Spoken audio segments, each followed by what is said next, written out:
Olá, eu sou a Neuza Alexandrina e dou-vos as boas-vindas a mais um episódio do Eixos e Nexos. Hoje vamos falar sobre um tema que atravessa gerações. Vamos falar sobre o autoconhecimento na perspectiva masculina. Vamos tentar perceber como é que os homens enfrentam as suas emoções, sobre o silêncio e também sobre esta vontade, digamos assim, de conhecer a si próprio. E para isso eu trouxe um convidado muito especial. Convidei o Carlos Dias, ele que é orador, terapeuta e também foi atleta de alta competição. Carlos, bem-vindo. Obrigado, Neuza, pelo convite e a oportunidade de estar aqui a falar contigo sobre um tema tão importante nos dias de hoje. Portanto, claro, agradeço, sim. Obrigada, Carlos. Mas antes de irmos diretamente para o autoconhecimento, eu quero começar pela tua história. Quero perceber, quando tu pensas na tua infância, adolescência e mesmo mais jovem, quem era o Carlos?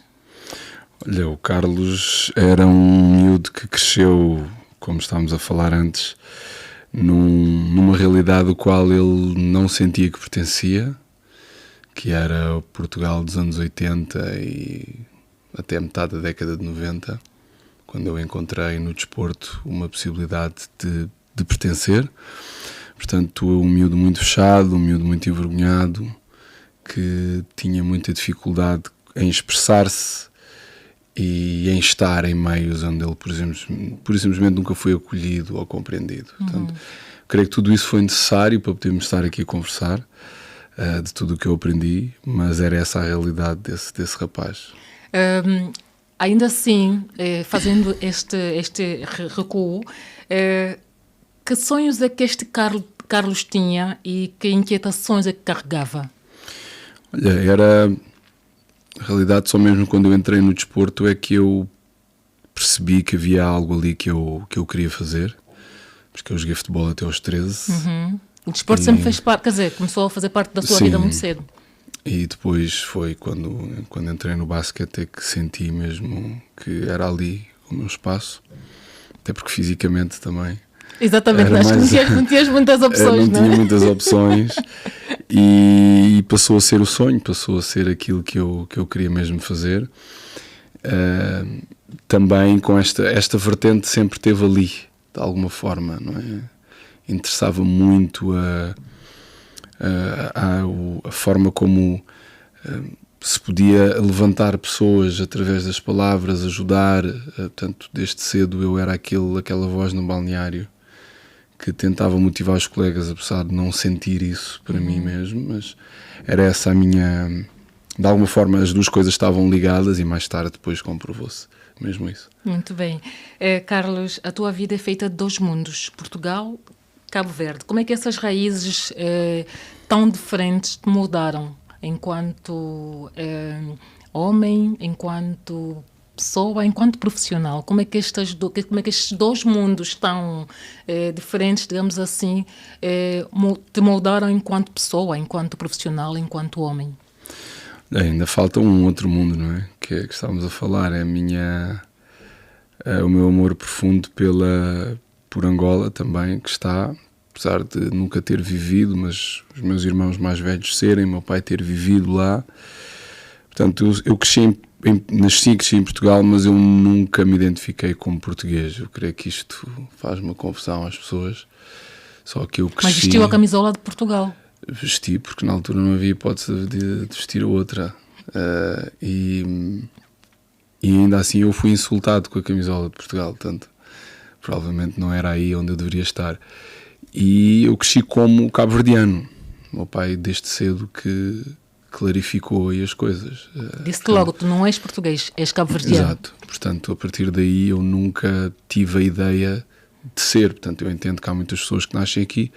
Para os portugueses é estranho alguém dizer tu nasces aqui e tu és português, mas entretanto não entendem toda a parte da identidade, cultura e tudo mais, que é um bocado mais profundo. Tu podes nascer em determinados sítios e não ser propriamente de lá. Não é?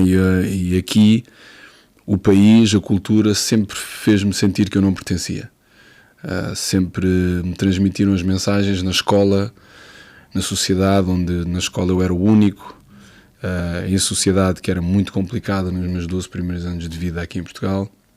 Um país também que se estava a descobrir por estar a sair de uma ditadura de quase 50 anos. Exatamente. Onde nós tínhamos um teto do qual nós não podíamos ultrapassar. Isso por si só fazia com que eu estivesse sempre à procura de identidade. Que marcas é que deixaram em ti passar por este caminho onde não só eras de facto diferente, mas as pessoas faziam questão de mostrar-te que eras diferente? Olha, Neuza, eu posso dizer que o não ser visto, o não ser humanizado enquanto criança, foi algo que foi muito difícil para mim lidar, mesmo ao longo da minha carreira. Porque tu estares num colégio onde tu não, pura e simplesmente, não contas como criança, onde as agressões físicas naquilo que se chamam os bullying eram constantes dos mais velhos.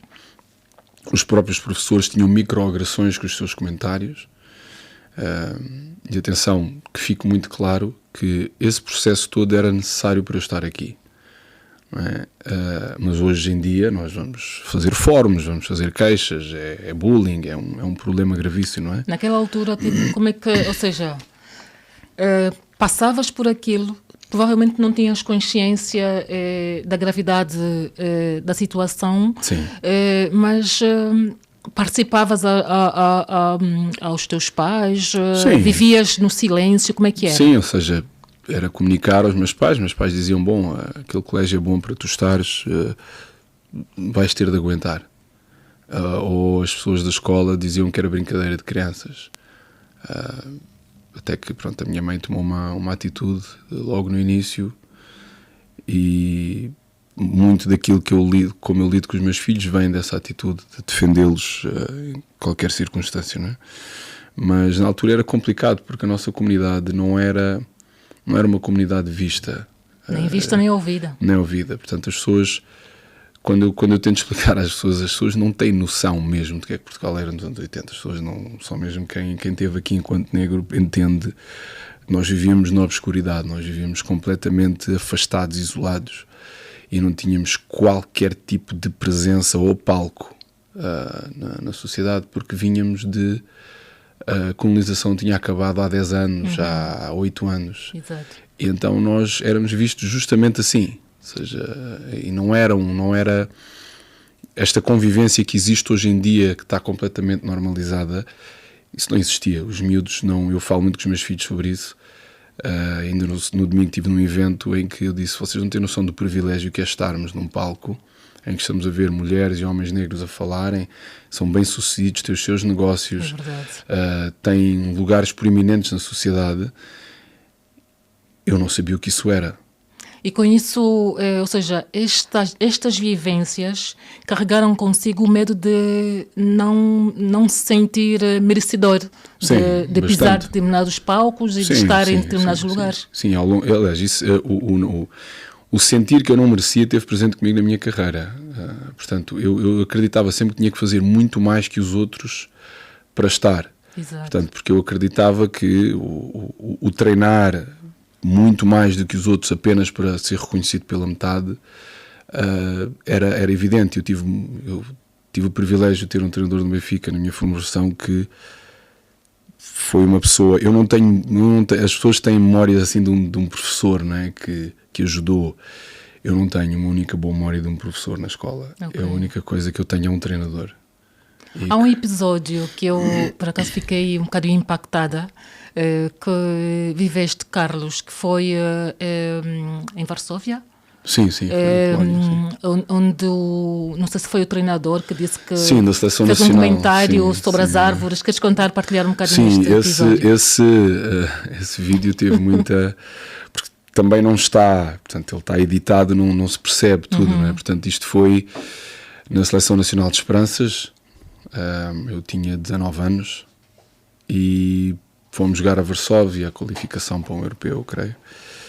E eu olhar para o para a realidade, eu nunca tinha lá estado, não é? Para a cidade, não é? Para a cidade. E não te sentias nada, não vias ninguém parecido normal, contigo, não é? Né? Estamos a falar de 99, 2000, uma coisa assim, portanto, não vi.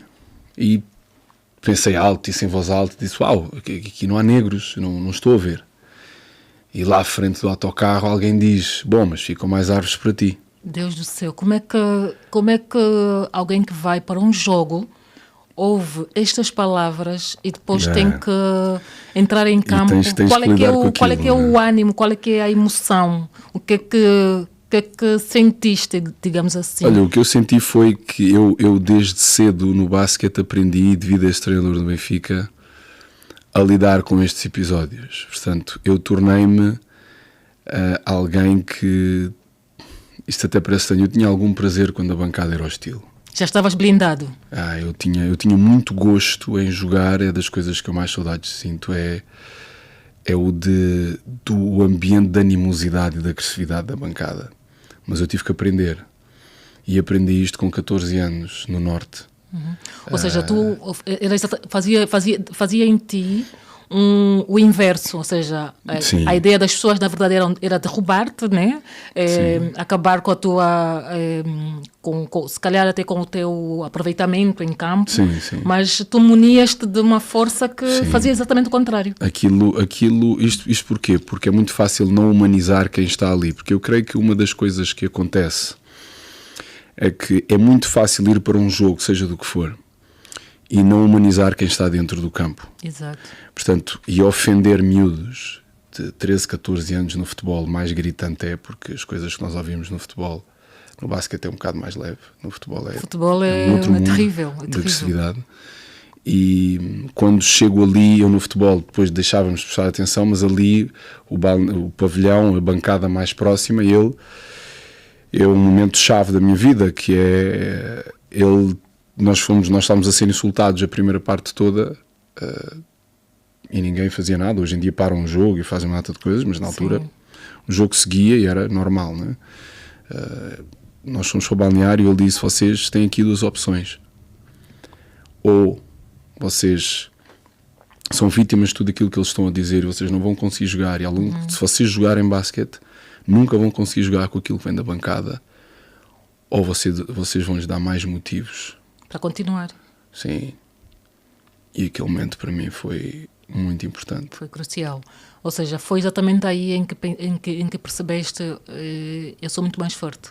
Ali eu costumo dizer, eu tinha duas personalidades, né? Eu tinha que dentro de campo eu sentia-me visto e validado, fora de campo não, né?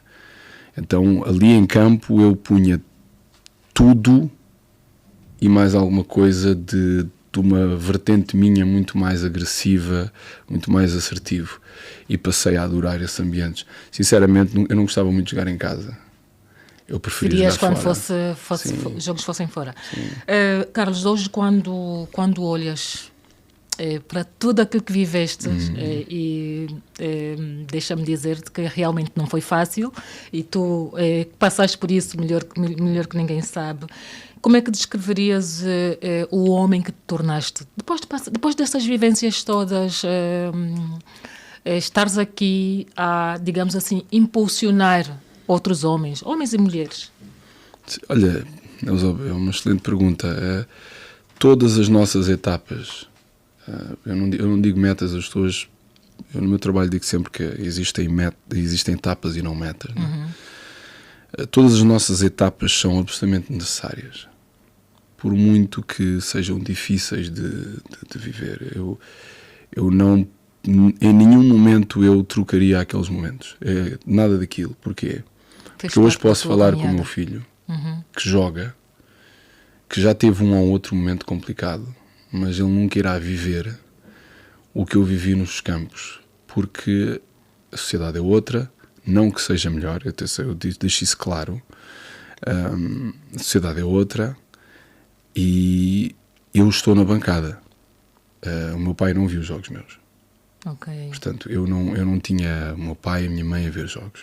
E essa proteção, quer dizer, acaba por ser uma proteção para o teu filho. Porque se tu és os olhos e os ouvidos dele, né, tens como, de alguma forma, protegê-lo. Sim, né? sim. Ou seja, Algo que tu não tiveste. estares em campo e te sentires essa proteção, a única coisa que ele tem que se preocupar é em jogar. Já lhe disse, a bancada não é fator. Exato. A bancada é...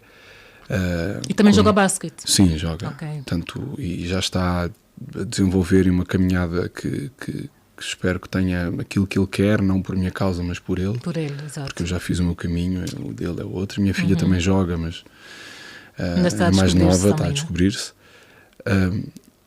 É fundamental para mim hoje poder falar com homens, com atletas que muitas vezes também trabalho, e explicar-lhes, não do ponto de vista académico ou profissional daquilo que eu pude tirar a minha formação, mas sim de estar lá e viver, de saber que aqueles momentos são necessários, porque nós muitas vezes neles somos completamente engolidos e atropelados pelo facto de certas coisas estarem a acontecer.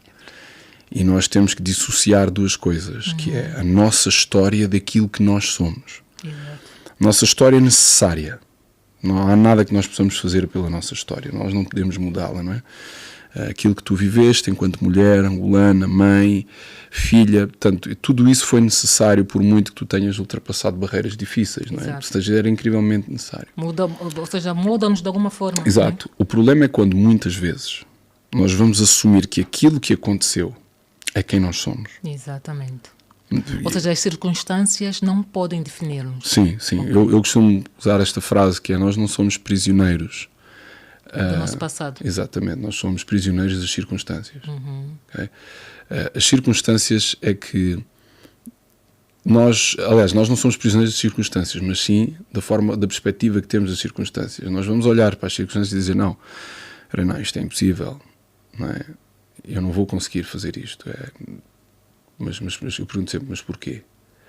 Porque isto, porque as pessoas rapidamente vão justificar o que não conseguem fazer baseado numa prova que supostamente tem relação ao seu passado. Exatamente. O meu trabalho é fazer com que as pessoas entendam que o que está no passado foi necessário. E isto é muito difícil as pessoas entenderem. No entanto, não pode paralisá-los. Exatamente. Foi absolutamente necessário, mas não foi o motivo pelo qual essa pessoa desistiu de alguma coisa há pouco tempo, fugiu de alguma coisa. Não foi. É a perspectiva que tem disso, não propriamente o evento. Carlos, já estás a entrar um bocadinho por aí, então já agora vamos exatamente para o despertar, digamos assim. Houve um momento na tua vida que mudou completamente a direção, de atleta para terapeuta. Foi um chamamento, digamos assim, de dentro para fora. Como é que se dá este processo? Bom, são dois momentos, se me permitir, são dois. Um muito cedo na minha carreira profissional. Eu tinha 21 anos quando eu tive uma lesão gravíssima, que é uma lesão que para atletas de alta competição é o fim de carreira? Aproxima-se do fim. Okay. Hoje em dia, devido à tecnologia, é outra coisa. Tempos, né? Portanto, foi uma lesão no ligamento cruzado e nos meniscos, que eu tenho 2 parafusos de titânio até hoje. Okay. Mas foi onde eu descobri algo a meu respeito. Ou seja, eu acreditava que eu era apenas a versão de dentro de campo. Que eu fora de campo não tinha poderes. Que, entretanto, esses poderes foram-me retirados com a lesão completamente, não é? E as pessoas dizerem... Mas quando se dá a lesão acaba...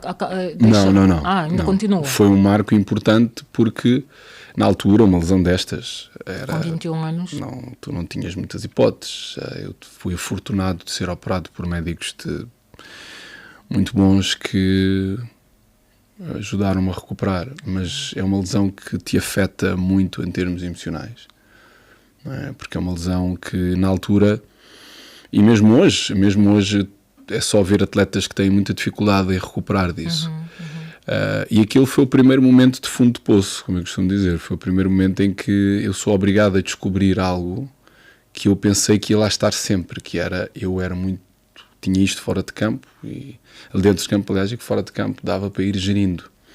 problema é que eu agora ia ter de gerir algo muito complicado fora de campo. Exatamente. E é onde toda esta minha vertente de motivação e tudo mais começa a ganhar outra força.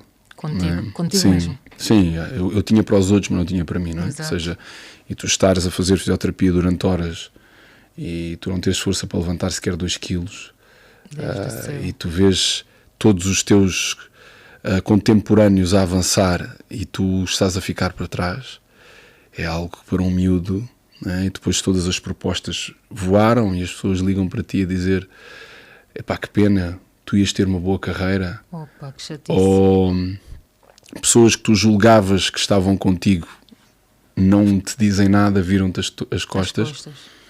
Eu digo que foi absolutamente necessário e vital para mim, aquele momento, para 10 anos mais tarde, portanto isto foi em 2001, portanto 10 anos mais tarde, na partida do meu pai, quando o meu pai morreu, eu pude lidar com o processo de outra forma. E depois, anos mais tarde, na primeira vez que eu tive em palco para muitas pessoas para falar, foi fundamental. E eu disse mesmo nesse dia que eu estava ali graças a 2 momentos que tinham formado muito do Carlos Dias poder falar para as pessoas.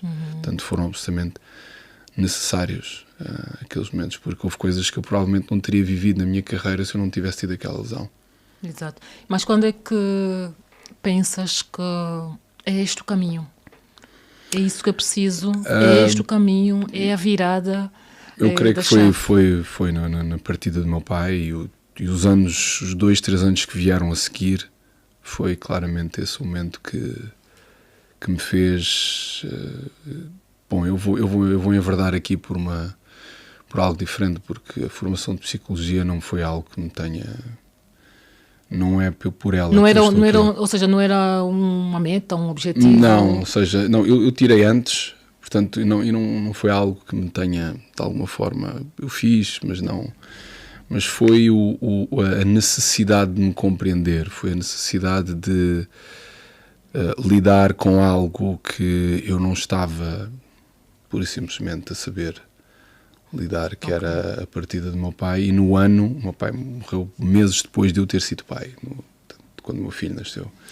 Portanto, e tudo isso foi avassalador. Quer dizer, foram dois momentos, digamos assim, sim, completamente... com poucos meses de... Sim, é portanto, pai, mas de repente sim, já não se vê filho. Exatamente.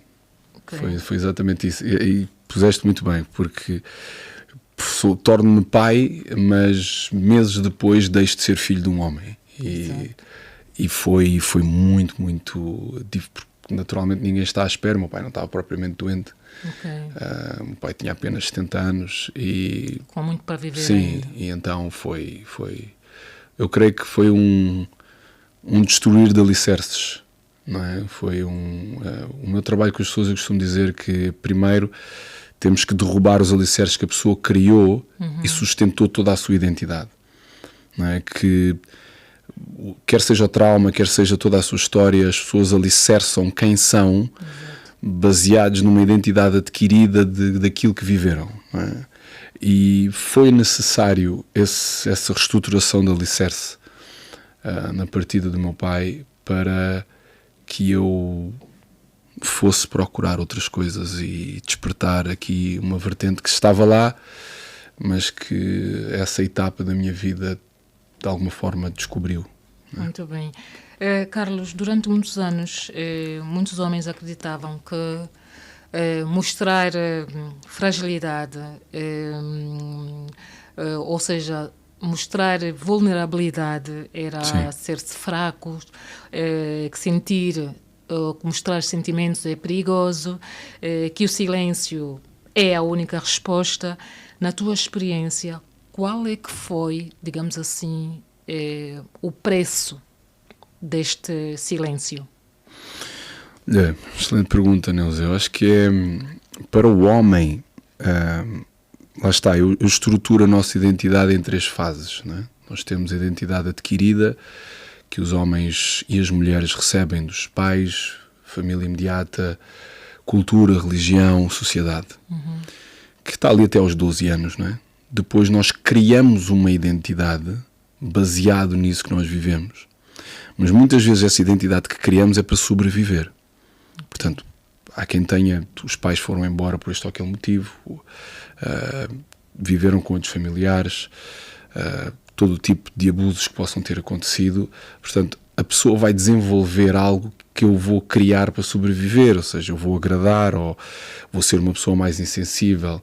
O que as pessoas terão de compreender é que relativamente ao rapaz, o rapaz cresce desde muito cedo com mensagens subliminares que sentir é um problema. Homem não chora. Exato.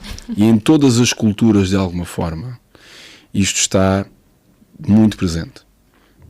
Não é? Portanto, não tem distinção de tonalidade. Não é? Portanto, isto está presente em muitas culturas. E só que há uma questão relativamente ao homem negro. Não é à toa que o homem negro, em termos de suicídios, é o que está à frente. Vi uma live tua há dias sobre isso. E o porquê disto? É porque em termos históricos as pessoas não entendem como é que a nossa herança genética e espiritual influencia os dias de hoje. Não é?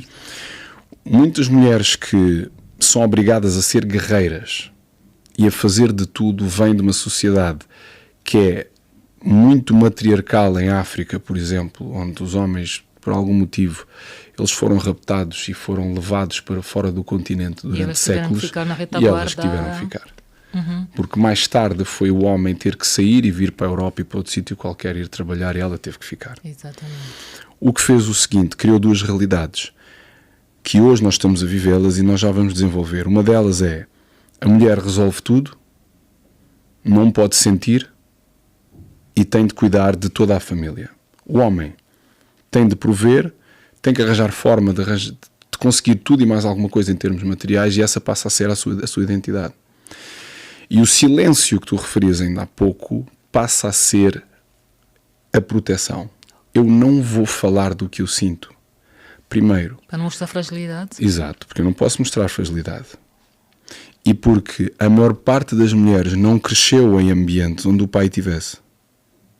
E se o pai não está, ela também não sabe acolher o masculino. Exato. E se ela não sabe acolher o masculino, eu nunca vou perceber como é que o meu homem vai me falar do que ele está a sentir. Ok. Porque ainda há pouco tempo eu tive numa sessão alguém que me disse que não sabia que os homens sentiam as coisas profundamente. Mas como é que tu chegas até aí? E ela diz-me que não cresceu a ver homens a sentir e a mostrar emoções. Ou seja, a identidade que ela criou foi homens não sentem. Logo, eu não posso perceber quando um me mostra fragilidade. Isso quer dizer que eu já não quero mais. Ok? E o homem adotou o seguinte: sentir para mim é perigoso, porque alguém vai se aproveitar disso. Porque a história provou isso. Lá está, vai mostrar-se frágil e eu não vulnerável. Eu não vou mostrar isso. Exato. Logo, eu não vou mostrar. Por isso, as doenças cardíacas, porquê é que elas são tão proeminentes no homem? Porque os homens vão guardar tudo como se fosse uma coisa estoica. Nós não... Porque as pessoas acreditam assim, o momento em que estão a partilhar estão a ser frágeis. E não é verdade. Eu costumo dizer que a verdadeira vulnerabilidade não é mostrar o que sentimos. É ter medo que alguém descubra o que temos dentro. Portanto, eu vou-me fechar. O que acaba por ser um peso. É um peso. E que vai desenvolver muitas doenças que as pessoas acham que são... As pessoas acreditam que muitas doenças que nós vivemos nos dias de hoje são produto da sociedade. São emocionais. Começam no emocional. Exatamente. Portanto, tudo o que são do foro cardíaco, os cancros que são um número incrível em termos intestinais, porquê? No sistema digestivo, tudo aquilo que são emoções que nós não digerimos vão aparecer expressas no corpo. O corpo fala mesmo. O corpo é uma máquina incrível de cura, mas também para criar doenças. Porque a partir do momento em que tu acreditas que, bom, eu acabei de passar por um momento extremamente complicado, eu não vou falar com ninguém. Então eu vou-me refugiar em algo. Eu vou-me refugiar em algo exterior. Qualquer tipo de compensação. Uma droga, álcool, comida, cigarro, seja o que for. Mas mais tarde ou mais cedo o teu corpo vai dizer, olha, já não está a dar para mim. Portanto, mais tarde ou mais cedo tu vais ter de falar. E as depressões aparecem justamente aí. Ok. Quando tu já tiveste muitas máscaras, só que chega um ponto em que tu tens que usar quem tu és e a pessoa não sabe quem Não ela sabe é. lidar. Ela não sabe quem ela é. Eu devo ser uma destas máscaras que eu queria para sobreviver. Mas nenhuma dessas roupas já me serve. Ok. Então e agora quem é que eu sou? Bom, agora tu vais ter de descobrir. E muitas pessoas não conseguem lidar com isso. Por isso é que nós vemos os números que nós vemos em termos de pessoas que tiram a própria vida. Porque como nunca se humanizaram, nunca humanizaram quem são. E ninguém alguma vez as humanizou. Às vezes não foi um pai, não foi uma mãe. Nunca foram humanizadas. Leva essas pessoas a que, bom, se calhar o mais fácil é mesmo eu não estar aqui. E é por isso que isto acontece e vemos tantos miúdos também a fazerem isto. É verdade. Ultimamente os números são assustadores. Sim. É porque desde cedo a tecnologia retirou uma coisa. Não existe proximidade física. Existe proximidade de perfil. Que são duas coisas distintas. Diferentes, exato. Proximidade de perfil é... eu tenho um amigo que está na Nova Zelândia. Eu e ele falamos. E nós jogamos. Só que, entretanto, eu para jogar com ele na Nova Zelândia, um que está no Brasil, que está nos Estados Unidos e está noutro sítio qualquer, eu não tenho capacidade humana de falar com que seja quem for. Por isso é que os miúdos não conseguem olhar nos olhos. Eu lido muito no desporto. Os miúdos têm muita dificuldade em olhar as pessoas nos olhos. E cumprimentar, olhar para as pessoas. Os miúdos estão habituados a estarem refugiados nas mensagens e nos perfis. E o que é muito difícil humanizar. Nessa perspectiva. As pessoas deram excessiva liberdade aos jovens com acesso às telas. Exato. Para se retirarem também um pouco a responsabilidade por vez de serem pais, e acreditam que hoje em dia é assim. Qual é que é o outro lado desta moeda, Neuza? É que a facilidade com que o miúdo joga um jogo em que ele mata muitas figuras naquele jogo é a mesma? É a mesma que mais tarde, porque com é que nós muita temos... facilidade tira não só a sua própria porque vida ele não ou a vida de outro. Porque não há, assim, repara, o jogo tem uma consequência imediata. A vida normalmente não tem. Tu, quando estás num jogo a resolver uma batalha, tu tens consequência imediata ali. Exatamente. Não é? Na vida não tenho. Se faltar um teste, faltei um teste. Se calhar o professor vai me deixar fazer outra vez. Eu, se não estudar, não estudei, eu vou ter, e hoje em dia a forma como os professores gerem a parte das notas, enfim, mas não há uma consequência imediata. E como não há uma consequência imediata, o que eu faço não é assim tão grave. Exato. Sabes? Não é. O insultar os pais, se calhar não é assim tão grave. Não tem importância. Não é? Porque se eu tenho o hábito de estar num quarto fechado a falar com muitas pessoas que estão fora, para que é que eu vou estar a falar com os meus pais? Meus pais são aborrecidos. Não, eu falo com estes. Estes é mais, eles não estão aqui. Entendes? Ou seja, eles têm uma força por detrás das telas que infelizmente não conseguem vivê-las no mundo real, não é? Sim, o desistir não tem estigma nos dias de hoje. É verdade. Desistem por tudo e por nada. Sim, é fácil. Eu treino, eu este ano resolvi meter-me em mais uma aventura, então eu estou a treinar uma equipa de sub-14 femininos, de basquete. Muito bom. Na qual está a minha filha. E a forma como elas falam é sintomático disto. Portanto, o desistir não tem estigma. Ou seja, eu falo com elas não apenas, como ainda ontem falámos, que eu não quero que elas se lembrem de mim pelo basquete. É por outras coisas da vida. Porque ninguém, nem os treinadores em Portugal, exatamente, os treinadores não têm estas conversas. Okay? Eu quero que elas retenham a informação das ferramentas para a vida. Exatamente. E a partir do momento em que elas desistem, a linha está ali ao fundo, elas ficam a 2 palmos da linha, vai se tornar um hábito não chegar até ao fim. Exatamente. Começar ciclos e não fechá-los, Sim. não terminar. Portanto, eu vou desistir. Exato. E o desistir passa a ser algo normal, porque a partir do momento em que tu fazes isso uma vez, ou seja, qual é o problema de eu repetir?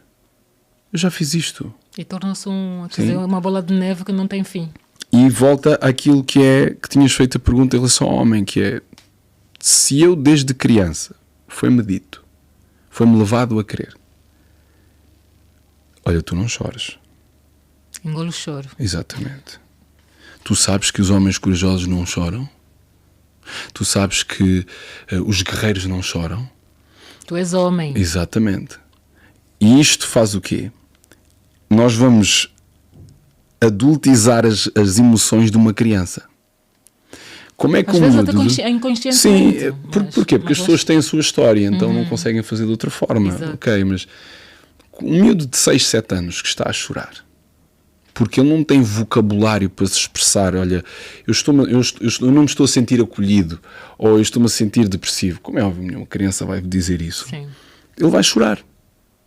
É uma forma de se expressar. Até porque as pessoas esquecem-se que as hormonas de stress e o cortisol são libertadas nas lágrimas.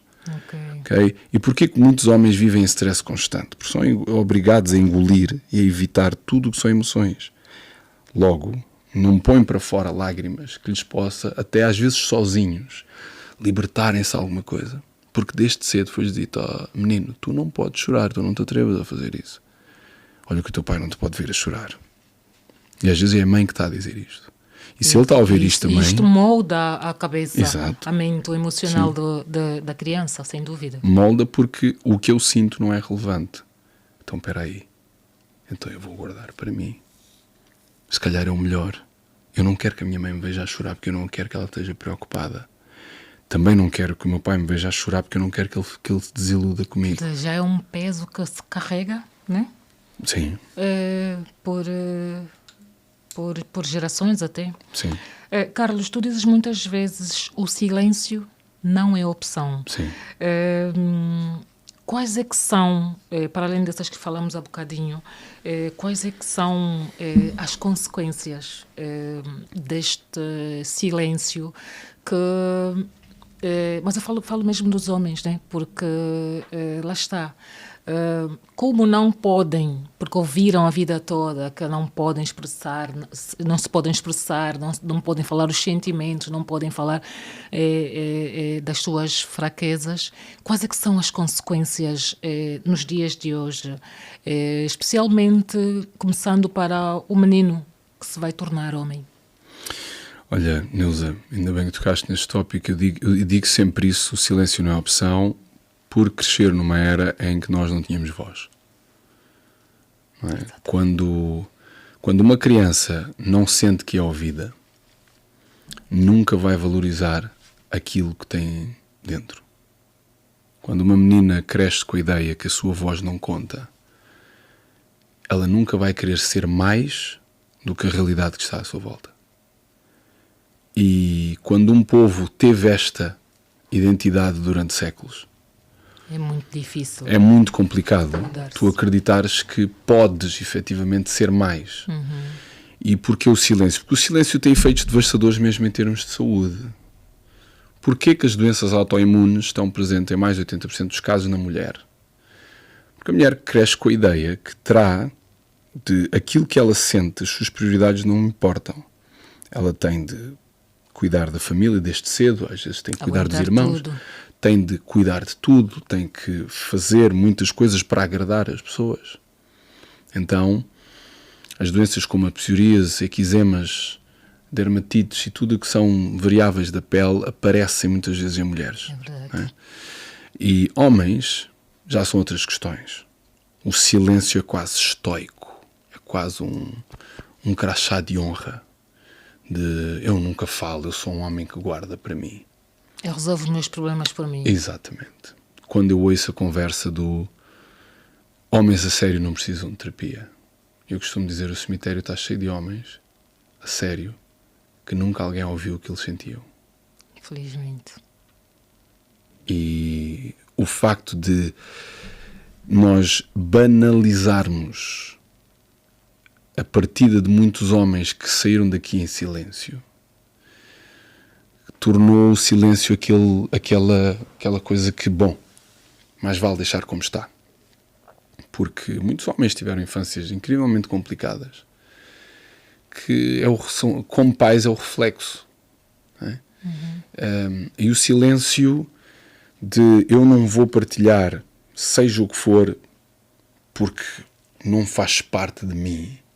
Torna-me, digamos assim, menos homem. Sim, claro. E eu vou tocar. Quem já viu os meus diretos, eu falo ali sobre isso, assim, eu não sou uma pessoa que acredito que a religião tenha trazido benefícios à humanidade. Eu creio que foi das maiores falácias de sempre, e as pessoas não gostam quando eu digo isto. Eu não sou normalmente de dourar muito a pílula no que toca à verdade e as minhas convicções. Não acredito. Eu acredito que ela é responsável por uma identidade distorcida que a maior parte das pessoas tem sobre si mesma. Que acredita que só tem relevância em algo que poderá fazer numa outra vida. Mas isso são as crenças ou a doutrina em si? Repara, como foi colocada pelo homem, ou seja, porque a religião em si tem um poder muito maior do que aquilo que os livros nos transmitem. Não é? Portanto, existe a espiritualidade e existe a religião. São duas coisas completamente distintas. Exato. Já falamos aqui no Eixos Inexos sobre isso. Ou seja, são duas coisas completamente distintas. Só que numa forma de controlar, isto foi colocado algo assim. Bom, é assim, tu enquanto homem, tu tens de fazer isto. Okay? Porque senão tu não és aceite num determinado fator acerca quando tu partires. Eu acho engraçado que toda a gente quer ir para o céu, mas ninguém quer ir morrer para lá, para ir descobrir. Exato. Né? Portanto, as pessoas acreditam que só depois é que podem atingir algo positivo. Mas há uma condicionante. Tu tens que ir todos os domingos ou algum dia da semana a um determinado templo, porque se tu não fores, tu não atinges nada positivo na tua vida. Okay? Então, enquanto homem, se tu não proveres de uma determinada forma, tu não estás a ter sucesso na religião que tu segues. E essa mesma religião rejeita-te enquanto homem, enquanto mulher, porque se tu seguires as tuas ideias, se tu falares à tua família algo que tu sentes, alguém vai te rejeitar. Então, eu vou-me calar. Okay. Eu não vou dizer na realidade o que eu sinto.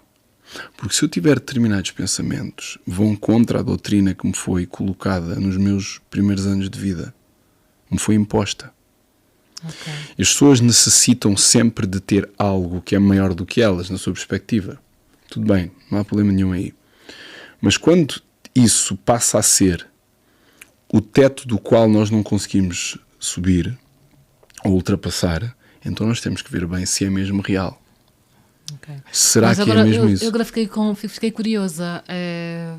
Não acreditando em religião, tu, Carlos, enquanto homem, enquanto pessoa, tens pelo menos fé que há um... Eu tenho uma fé inabalável nas infinitas possibilidades que o ser humano tem. Ok. A minha fé não tem nome, não tem doutrina. Eu respeito muito as pessoas que vivem a sua religião, mas a maior parte delas não vive nada da sua religião. Exatamente. Okay? O que é que isto quer dizer? As pessoas têm crenças sobre, mas não vivem. Não é? Porque eu digo sempre, se as pessoas têm fé religiosa e têm fé em algo positivo, têm fé que tudo pode acontecer se acreditarem naquilo que acreditam, para mim é sempre incrível que as pessoas não tenham essa fé sobre elas mesmas. As pessoas nunca têm fé nelas mesmas que podem ser muito mais do que aquilo que estão a viver. Okay. Não têm fé que se algo de negativo está a acontecer agora, porquê que mais à frente não pode acontecer algo positivo? Porquê que se neste momento as coisas estão-se a passar desta forma, não me podem dizer que isso é desígnio de algo que foi-lhes dito? Porque se é essa ordem de ideias, quando um povo é traficado, raptado e destruído durante séculos, ninguém me pode dizer isto, que isto foi desígnio de uma força maior. Percebes, Neuza? E eu digo isto, e eu uma vez fiz um direto justamente só sobre isto, e eu posso dizer que muitas pessoas deixaram de seguir o meu trabalho. Sim, muitos comentários e mensagens. Porquê? Porque está tudo muito bem até tu mexeres em algo que tem a ver com isso. E a minha questão é só essa. A mesma força que as pessoas têm para defender a sua religião, as pessoas nunca têm para defender os seus... Nunca. Okay. As pessoas vão sempre encontrar... Se eu te chego e digo, olha, eu não acredito que tu tenhas que estar preso ou presa a algo que tu não consegues perceber como é que te foi imposto isso. A pessoa vai defender isto até à morte. Lá está, é uma fé inabalável. Sim, mas se eu disser assim, olha, tudo aquilo que tu viveste não é culpa tua. Tu não faz parte da tua identidade. A tua essência e a tua identidade são duas coisas distintas. E tu podes superar a tua história não mudando a tua história. As pessoas vão dizer que eu estou errado.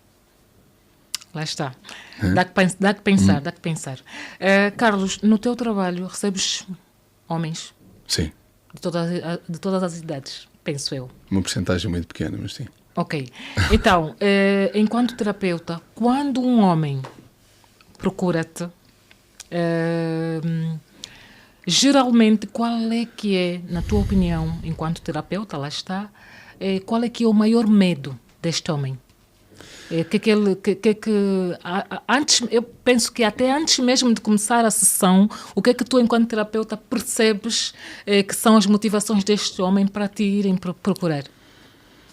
É um receio de não ser visto.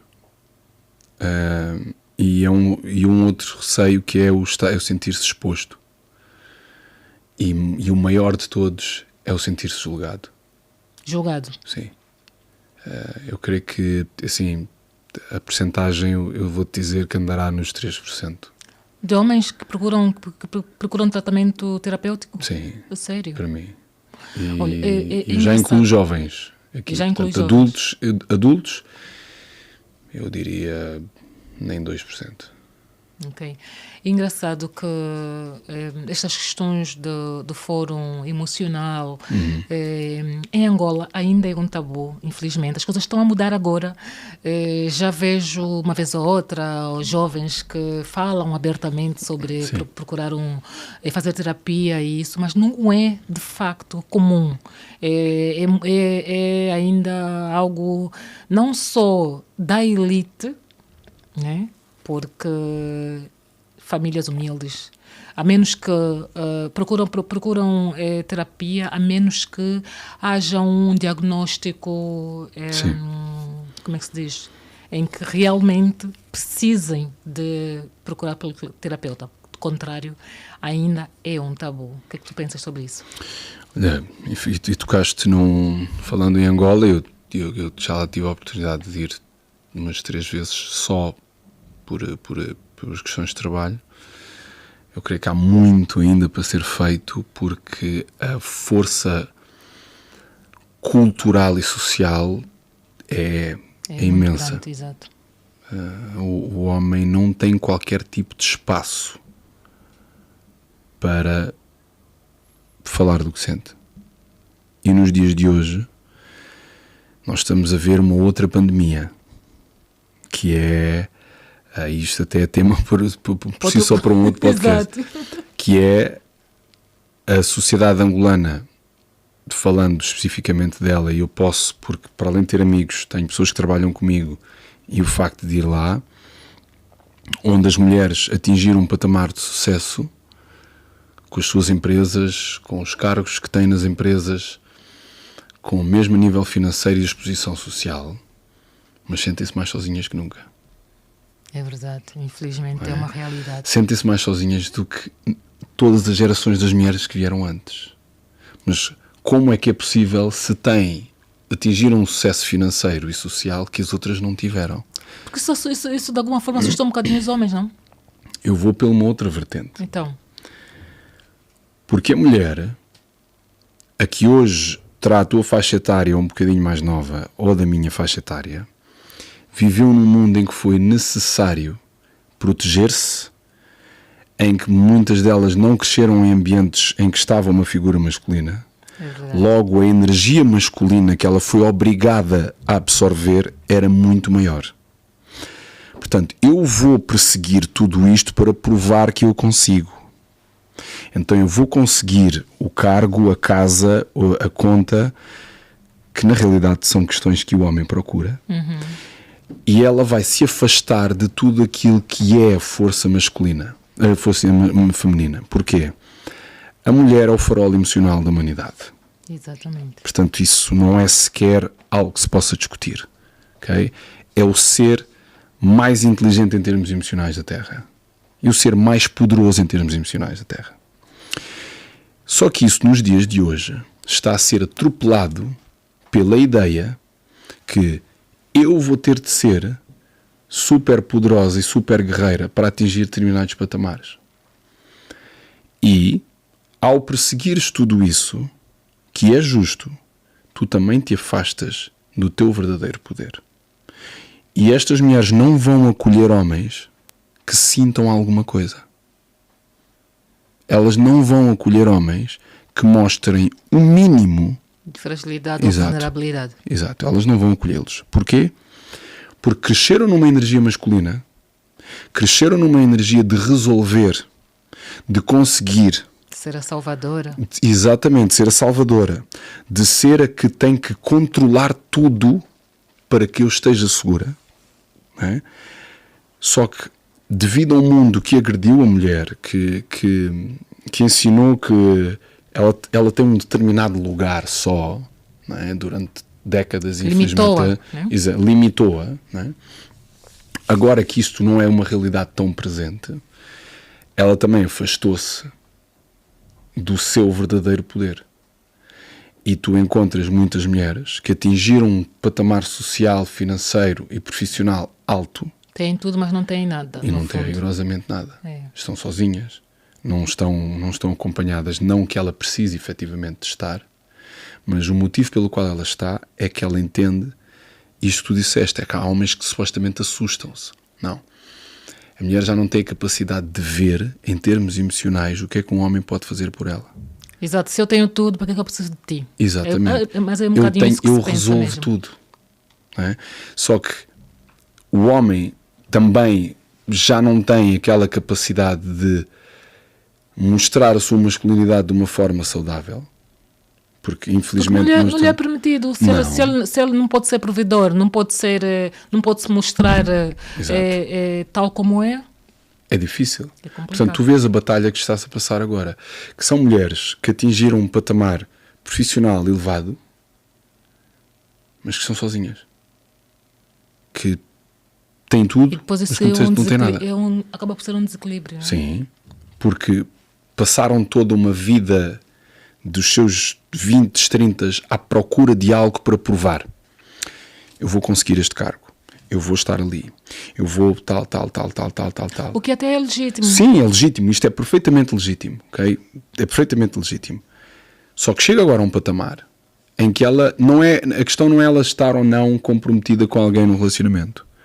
Foi ela ter-se afastado de tudo aquilo que a torna o ser mais poderoso da Terra. Que são as suas emoções e a sua espiritualidade. E nada a ver com religião. Eu estou a dizer as suas emoções e todo o poder divino que ela tem. E o ser mulher. E o ser mulher. Porque ela já não se reconhece. Ela vai para a frente do espelho. Ela sabe o que ela tem, mas ela não tem ideia de quem ela é. Porque ela teve que deixar pedaços dela ao longo da caminhada. E agora, como é que eu vou reconstruir? Apesar de ter tudo isto, como é que eu vou reconstruir estas partes de mim que faltam? E que não tem nada a ver, vou reforçar, não tem nada a ver com ter um homem do lado. É o que ela teve que deixar para trás para estar naquelas reuniões do Conselho de Administração. Para ter o negócio dela. Para criar a própria marca. Para ter a casa que ela tanto queria. Para ter o carro que ela tanto queria, para ter a liberdade de viajar, para ter tudo isso, para ser vista por milhares e milhões de pessoas nas redes sociais. Isso teve um preço. Houve partes dela que tiveram que ficar para trás. Exato. Não é? Carlos, voltando um bocadinho ao nosso tema do autoconhecimento, na perspectiva dos homens, que práticas simples, até diárias, podem ajudar um homem a, digamos assim, a iniciar este processo, né, de olhar para dentro, de olhar para si? Porque já vimos que esta questão do silêncio e de viver, digamos assim, as emoções ocultamente é uma realidade. Sim. Né? Seja em Portugal, seja em Angola, seja em Moçambique, em Cabo Verde, a realidade é esta. Os homens continuam a não mostrar vulnerabilidade, fragilidade, né? Que, na minha opinião, até pode ser uma força. Mas, enquanto terapeuta, quais são as práticas que se pode começar para ir em direção a este propósito? Eu creio que a primeira de todas é o homem aprender a humanizar as suas emoções e aquilo que ele sente. Eu creio que esse é o grande desafio para o homem. Ele não humaniza aquilo que ele sente. Normalmente o homem aprende que a sua história é para carregar e ela é dessa forma e não há mais nada a fazer. E ele tem receio de tudo aquilo que tem a ver com sentir. Portanto, eu vou evitar. Portanto, é encontrar alguém e não precisa de ser em processo terapêutico, encontrar alguém. Eu creio que o grande problema do homem é estar isolado no meio de uma multidão de milhares de pessoas. É ele não se sentir visto em nenhum momento. E ele terá de procurar, às vezes poderá procurar num podcast, pode ouvir, seja o que for, seja, ele tem que procurar algo em que, olha, ok, eu ouvi um podcast, eu vi o podcast da Neuza, eu fui ver alguma página que faça com que ele entenda que o que ele está a sentir ele não é único. Porque quando ele não humaniza as suas emoções, ele sente-se completamente isolado e sozinho. Mas lá está, a minha questão também é muitas vezes não ter consciência e clareza, né? Porque, portanto, se tu ouviste a vida toda que não podes falar o que sentes, né? Às tantas começa a parecer algo que não faz sentido a ti. É o hábito. Lá está. Portanto, ou seja, o nosso corpo, o cérebro habitua-se a enviar as mensagens para o corpo a dizer: o que tu estás a sentir não importa. Portanto, guarda, fecha. Então a companheira muitas vezes vai dizer: mas o que é que se passa contigo? Não, está tudo bem. Está sempre tudo bem. Porque ele não pode partilhar, porque ele tem receio que, se ele partilhar, isso poderá ser utilizado contra ele numa discussão. Ok. Ele não pode partilhar isso com ninguém porque ele não quer que a outra pessoa saiba que ele já passou por isso e que vão olhar para ele de uma forma frágil.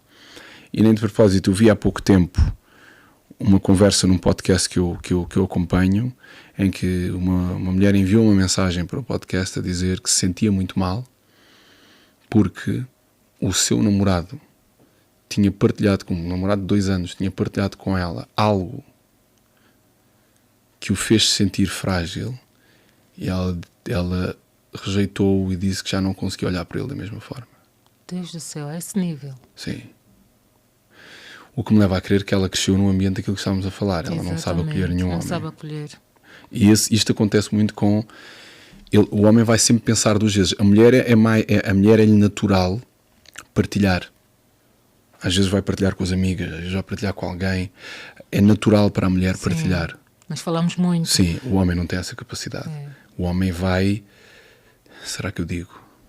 E às vezes até não queremos falar de forma séria. Estamos num ambiente de amigas e coisas, e estamos a desabafar, né? Sim, a descarregar aquele a pôr peso, fora. a pôr Exato, fora. Ou seja, a pôr fora. Para vocês, para a mulher é muito mais... É natureza, é natural eu colocar fora. Para o homem não. Para o homem é muito difícil. E às vezes as mulheres ficam muito incomodadas com o facto do seu companheiro não olhar para elas como um lugar seguro para elas partilhar. E elas não podem tomar isso contra elas. É porque o homem não está pronto, não está pronto para isso. Exato. E se ele partilha com a companheira, ele tem o receio que eu estava a partilhar ainda há pouco dessa rapariga no podcast. Ele tem esse receio. E às vezes há casamentos. Rejeitado. Exato, há casamentos. Isto acontece às vezes num casamento ou num relacionamento já de muitos anos. Eu não vou contar. Eu não posso dizer. Por isso é que muitos homens sentem que a única mulher que, às vezes, as 2 únicas mulheres que lhes vão amar em forma incondicional é a mãe e a filha. A mãe e a filha. Por acaso estava a pensar nisso, Sim. é verdade. Carlos, estamos quase a terminar. Sim. Gabriel, estamos em quanto tempo? 1h10. Já, Jesus! Em que áreas é que o autoconhecimento pode, de facto, mudar a perspectiva de um homem? Seja, eu quero perceber que quando o homem começa a olhar para si, né, tu, enquanto terapeuta, que mudanças visíveis é que tu encontras? É uma excelente pergunta. É a partir do momento em que o homem vê no reflexo do espelho quem ele é e não os erros de quem ele deveria ser. Não é? Porque eu posso olhar para o espelho e dizer: eu deveria ser mais magro, eu deveria me cuidar melhor, eu estou a falhar enquanto pai, estou a falhar enquanto homem. Se eu olho para o espelho e vejo: eu sou capaz de superar aquilo que neste momento está a ser difícil. Quando ele entende que o que ele está a sentir não é um peso, mas um degrau para subir, através do autoconhecimento, através dele perceber que dentro dele as batalhas que estão lá não são para ser travadas no silêncio. Ele aí vai entender que as suas emoções não são fragilidade, são importantes, não é? E eu costumo sempre dizer, por vezes estar no fundo do poço é o melhor que nos pode acontecer. Emergimos mais fortes. Exato. Não é? Carlos, mesmo para terminar, que mensagens é que tu deixarias para os pais de hoje, para que eduquem meninos capazes de sentir, de falar das suas vulnerabilidades? Quais são os conselhos? Tu és pai de um adolescente, de um menino. Partilha connosco como é que estás a prepará-lo e a muni-lo, né, de forças para que realmente seja completo. Quando for para o mundo, estar pronto e não ter receio de partilhar. Olha, eu só posso falar mesmo enquanto pai, nem tanto como terapeuta, né? Com o meu filho é fazer com que ele se sinta acolhido. Eu digo sempre, tudo aquilo que ele sente é válido, nem sempre a forma como reagimos é. Okay? Portanto, nós vamos sentir muita coisa, e nos dias de hoje o porquê da masculinidade estar tão complicada é porque nós estamos a querer facilitar imenso todo o processo, e não. As frustrações, desilusões fazem parte da caminhada. Nós estamos lá para sentar com eles na lama, na chuva, e fazê-los entender que chorar naquele momento é importante, mas o que é que nós vamos fazer a seguir? Vamos ter de solucionar esta questão. E eu digo-lhe sempre, eu vou estar aqui para ti de forma incondicional. Aconteça o que acontecer. Não é? E muitos miúdos não sentem isso. Sentem que só são importantes por causa de uma nota na escola, são importantes por causa daquilo que possam fazer no desporto. E quando é assim, tu aprendes que quem tu és depende de algo. Exatamente. Entende? E para os rapazes, nos dias de hoje, são os ataques constantes de redes sociais. Por isso é que nós temos a masculinidade e a virilidade nos homens baixou, porque muitos deles crescem em ambientes únicos e exclusivamente femininos, onde a energia da mãe, de quem está à volta, e interpretem o que eu estou a dizer desta forma: nenhum menino tornar-se-á homem sem a presença de um homem. Exatamente, eu ia perguntar exatamente isto. Agora lembrei-me. Quais é que são as consequências de um menino, né, tornar-se homem sem ter tido a figura masculina, a figura paterna? Sim. Eu sou filha de pais separados, os meus pais separaram-se muito cedo, tenho 3 irmãos e, por acaso, é o que eu gostava de perceber. Sim. É uma pergunta mesmo pessoal. Perceber quais é que são as consequências, que marcas é que esta ausência paterna deixa nestes meninos que depois tornam-se homens. Olha, Essa é, e o Gabriel vai-nos deixar aqui com mais 4 minutos para responder. É que tu vês isto em muitos cenários da sociedade atual, que é os pais divorciam-se e alguém cresce sem a presença. Presença é a moeda mais forte para uma criança.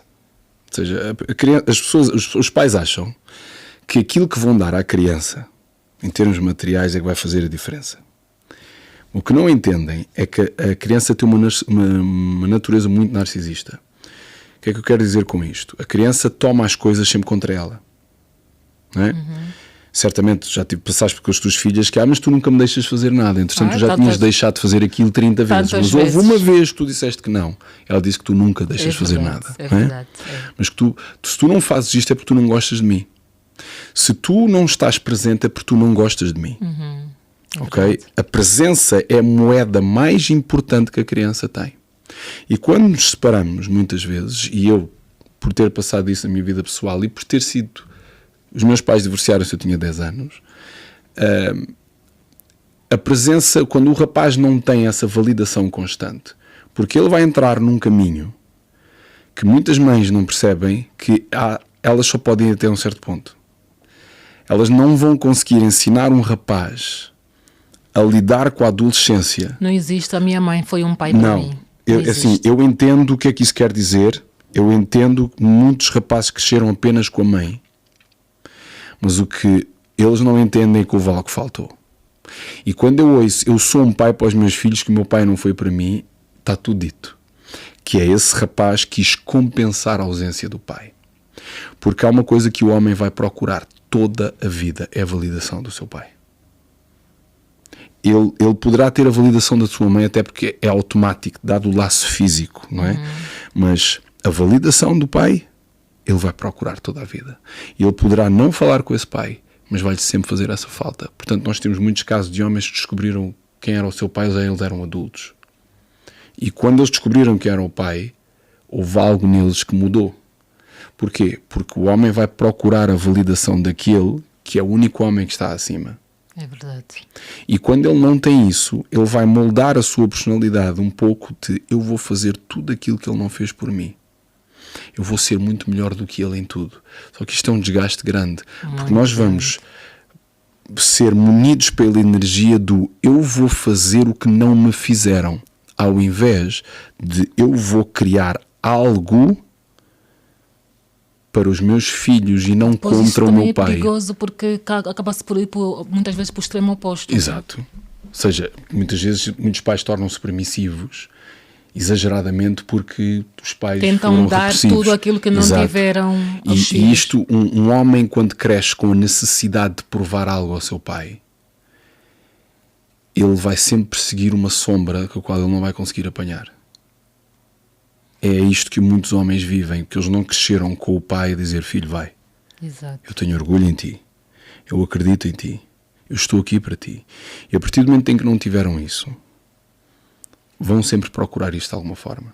E às vezes eu tenho mais do que tu, eu tenho a casa, eu tenho o carro, eu tenho as mulheres, eu tenho a conta bancária. Mas mesmo esses homens, e eu já trabalhei com alguns deles, foram atrás de tudo isso porque o pai não estava lá, mas até hoje procuram a validação do pai.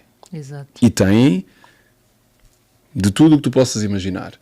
Mas até hoje estão à procura da validação desse pai que não fala com eles, que não está. E por vezes o pior não é o pai ter partido fisicamente cedo. Pior é ele estar vivo e eles nunca falarem. É verdade. É muito pior, porque o sentimento de rejeição e abandono é muito mais profundo do que o pai ter partido cedo. Exatamente. E tu conheces muitos homens na sociedade que perseguem algo que é um fantasma, é uma sombra que eles nunca vão conseguir agarrar. Vão alcançar, exatamente. Nunca. Carlos, conversa tão reveladora. Gostei muito. Acho que deixaste aqui vários insights. Teremos um próximo episódio. Gabriel já está a com certeza. Temos aqui mais temas. Olha, não falei quase nada. Está tudo aqui ainda. Mas, Carlos, onde é que te podem encontrar? Seja como terapeuta, seja como orador. Onde é que te podem encontrar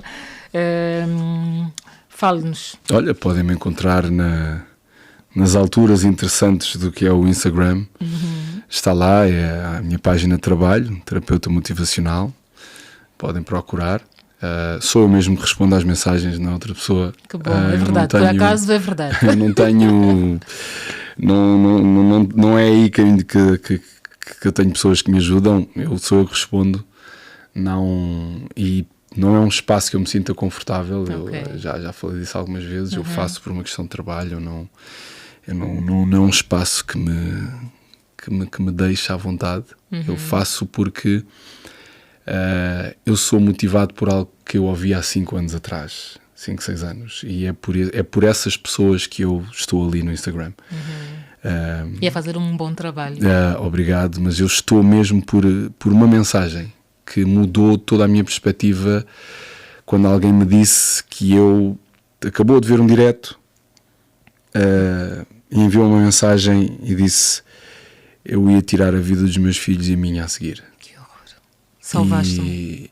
E ela disse que o ver o direto, já não me lembro quem é que lhe partilhou o direto, e que ver o direto fez com que ela, então a partir daí, mais tarde depois até trabalhei com ela. Então todas as vezes e todas as oportunidades que eu tenho de conversar com alguém, eu não sei o que é que essa pessoa está a passar. Eu não sei o que é que essa pessoa que vai ver um direto está a passar. Portanto, eu faço isso por estas pessoas, por mais ninguém. Carlos, muito obrigada pela tua verdade. Obrigado. Por esta conversa tão profunda. Agradeço de coração por teres aceito logo. Eu fiz-te uma pergunta, pode? Tu disseste logo que sim. Claro, e eu fiquei muito feliz porque, como sabes, eu estou a começar um projeto novo e ao longo deste processo vamos recebendo vários nãos também, né? E receber um sim vindo de ti para mim foi uma alegria e esta conversa fazia todo sentido. Já vimos que sim. E espero ter-te em outras oportunidades. Vamos sim, certamente. Com certeza, obrigada. Obrigada a todos que nos acompanharam. Continuem aqui deste lado. Não se esqueçam, subscrevam ao canal, curtam, comentem, por favor. Somente assim é que o YouTube vai perceber que o nosso conteúdo é relevante. Estejam connosco e estamos juntos. Este foi mais um episódio do Eixos e Nexos.